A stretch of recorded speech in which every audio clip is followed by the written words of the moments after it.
علیہ السلام۔ نمرود ایک ظالم اور بدکار حکمران تھا۔ جب اس نے دیکھا کہ لوگ اتنے جاہل اور نادان ہیں کہ انہوں نے بے جان بتوں کو بھی اپنا خدا مان لیا ہے اور ان کے سامنے سجدہ کر رہے ہیں، تو وہ اپنے آپ کو سب سے بڑا خدا سمجھنے لگا اور لوگوں کو اپنی عبادت کا حکم دینے لگا۔ اللہ تعالیٰ نے لوگوں کو جہالت اور نادانی سے نکالنے اور نمرود کے ظلم و ستم سے نجات دینے کے لیے اپنے ایک بہترین بندے کو پیغمبر بنا کر بھیجا، جن کا نام ابراہیم تھا۔ حضرت ابراہیم علیہ السلام کو ایک بہت بڑا کام انجام دینا تھا، اس لیے انہوں نے اپنے ایمان کو کامل کرنے اور اطمینان قلب کے لیے اللہ سے سوال کیا کہ میں اپنی آنکھوں سے دیکھنا چاہتا ہوں کہ مردے کس طرح زندہ ہوں گے۔ خدا نے آپ کی اس خواہش کو قبول کر لیا اور کہا کہ آپ 4 پرندوں کو ذبح کریں اور ان کے گوشت کے ٹکڑے کر کے انہیں آپس میں ملا دیں اور پھر انہیں 4 حصوں میں تقسیم کر کے ہر حصے کو الگ پہاڑ کے اوپر رکھ دیں اور اس کے بعد ایک ایک پرندے کو آواز دیں۔ حضرت ابراہیم علیہ السلام نے خدا کے حکم کے مطابق عمل کیا اور جس پرندے کو آواز دی اس کے گوشت کے ٹکڑے مختلف پہاڑوں سے اڑ اڑ کر آنے لگے اور زندہ ہو کر پرواز کرنے لگے۔ اس معجزے نے آپ کے ایمان کو کامل اور دل کو مطمئن کر دیا۔ حضرت ابراہیم علیہ السلام نے لوگوں میں تبلیغ شروع کی۔ آپ کے چچا کا نام آزر تھا اور وہ بت بنایا کرتے تھے۔ آپ نے سب سے پہلے انہی کو ہدایت دینے کی کوشش کی، لیکن آزر نے آپ کی بات ماننے سے انکار کر دیا۔ حضرت ابراہیم علیہ السلام اس کے بعد بھی لوگوں کو وحدانیت کی دعوت دیتے رہے۔ حضرت ابراہیم علیہ السلام کی دلیلوں کے جواب میں بت پرستوں کا جواب صرف یہی ہوتا تھا کہ ہم نے تو اپنے بزرگوں کو بتوں کی پوجا کرتے ہوئے ہی دیکھا ہے، اس لیے ہم بت پرستی کو نہیں چھوڑ سکتے۔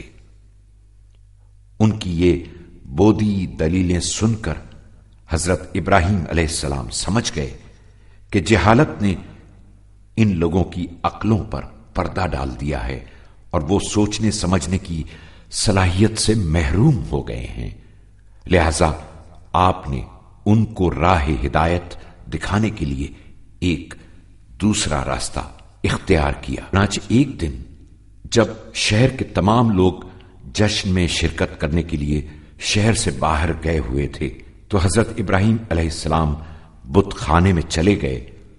آپ نے دیکھا کہ وہاں بتوں کے لیے بہت سے پھل اور کھانا رکھا ہوا ہے۔ آپ نے پہلے تو بتوں سے کہا کہ کچھ کھاتے کیوں نہیں ہو، کچھ بولتے کیوں نہیں ہو۔ اس کے بعد آپ نے کلہاڑی اٹھائی اور بتوں کو توڑنا شروع کر دیا۔ جب سارے بت ٹوٹ گئے اور آخر میں سب سے بڑا بت رہ گیا تو آپ نے کلہاڑی اس کی گردن میں ڈال دی اور وہاں سے چلے گئے۔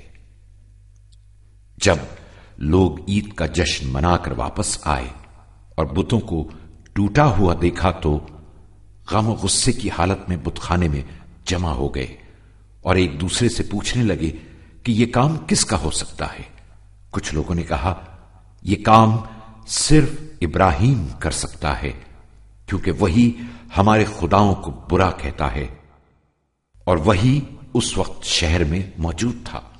لہذا حضرت ابراہیم علیہ السلام کو لایا گیا اور ان سے پوچھا گیا کہ کیا تو نے ہمارے خداؤں کے ساتھ یہ سلوک کیا ہے؟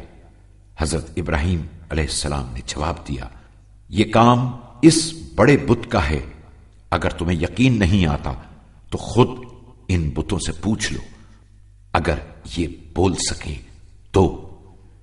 آپ کی یہ بات سن کر وہ بوکھلا گئے، ان کے ذہنوں پر پڑا ہوا جہالت کا پردہ اٹھ گیا اور وہ کہنے لگے کہ کیا تم نہیں جانتے کہ یہ بت بول نہیں سکتے؟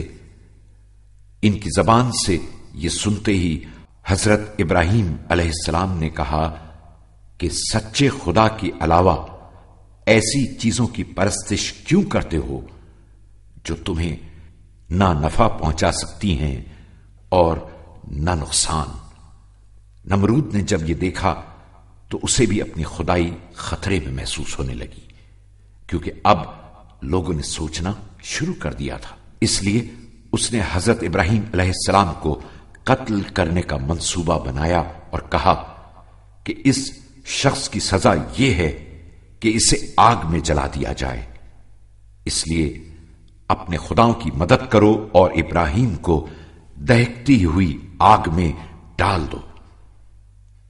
یہ سن کر لوگوں نے آپ کو جلانے کے لیے بہت ساری لکڑیاں جمع کی اور انہیں آگ لگا دی، لیکن آگ کی تپش بہت زیادہ تھی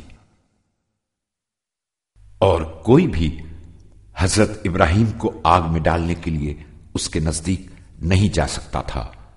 اس لیے ایک منجنیق بنائی گئی تاکہ دور سے حضرت ابراہیم علیہ السلام کو آگ میں پھینک دیا جائے۔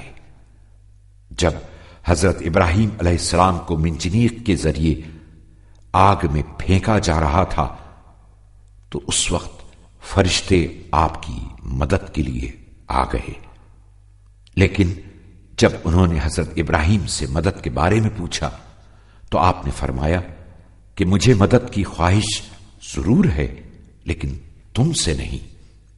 یعنی ابراہیم علیہ السلام بت شکن کو صرف خدا کی ذات سے امید تھی اور وہ خدا کے علاوہ کسی سے نہیں ڈرتے تھے۔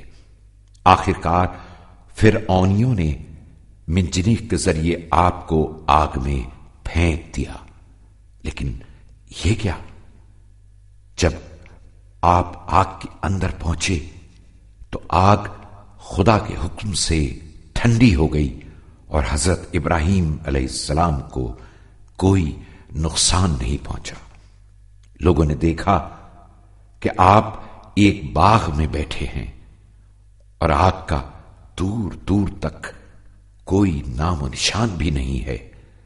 اس طرح حضرت ابراہیم علیہ السلام اپنے سخت امتحان میں کامیاب ہو گئے۔